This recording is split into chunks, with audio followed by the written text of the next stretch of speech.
The John E. Booth House is a historic house located in Provo, Utah.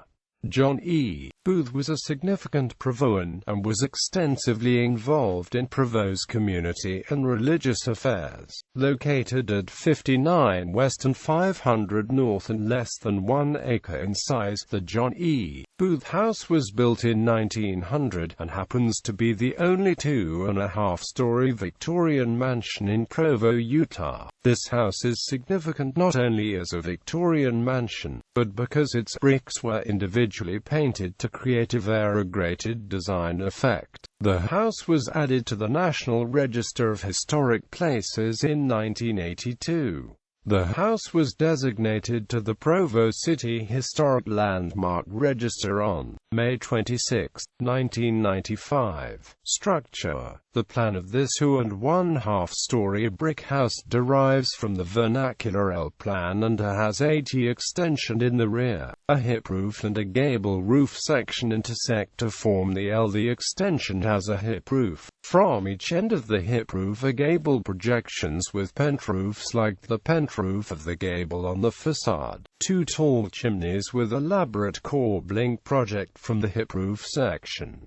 Divisions between stories of subtly emphasized. Pairs of string courses divide the basement, first, second and third stories from one another. The division between the basement and first floor is further emphasized by color differentiation in the brick. The red brick of the basement was left unpainted, whereas the brick and mortar joints of the rest of the house, except that on the T extension, have been painted various shades of brown and tan to create a variegated effect. The division between the second and third floors has a line of obliquely set bricks that runs beneath the string courses at the height of the second-story lintels. The fenestration of the facade is simple and carefully balanced. On the east half, the gable end, a simple Palladian window is centered on the top half-story, and a broad single-sash window with the stained glass transom and stone lintel and luxle is centered on each of the two lower stories.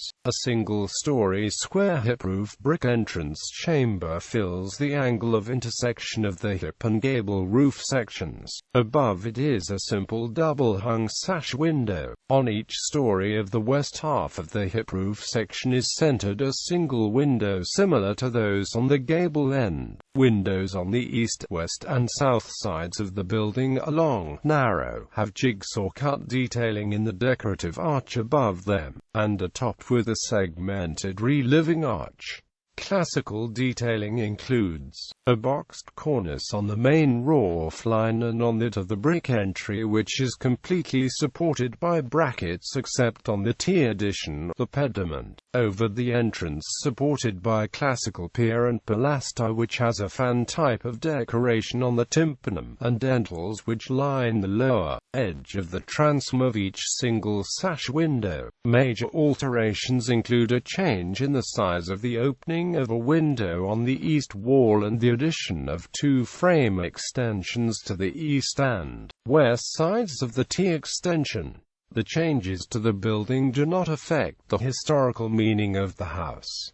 John E. Booth. Born in England in 1847, John E. Booth traveled to Utah with his parents in 1857 as a result of his family converting to the LDS faith, attaining his early education in England and his latter in the United States, studying at the University of Deseret and teaching in various towns throughout Utah. Booth eventually began to study law under the direction of John B. Milner. Booth began practicing law in 1875, the same year that he became the city attorney for the city of Provo. While serving in Provo, Booth was also a district judge, active in politics as well as law. Booth served in the Utah Territorial Senate from 1890 to 1891, mayor of Provo, and president of the local school board. Booth was also a businessman, serving as director of several businesses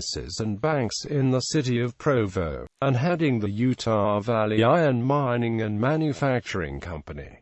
Stalwart in his faith, John E. Booth served in many capacities in the Mormon religion throughout his life. He served in the position of a bishop for the Provo 4th Ward for over 20 years. Although he was a polygamist, having taken 2 wives in the early 1870s, both died approximately 10 years later. He married again, but only 1 wife.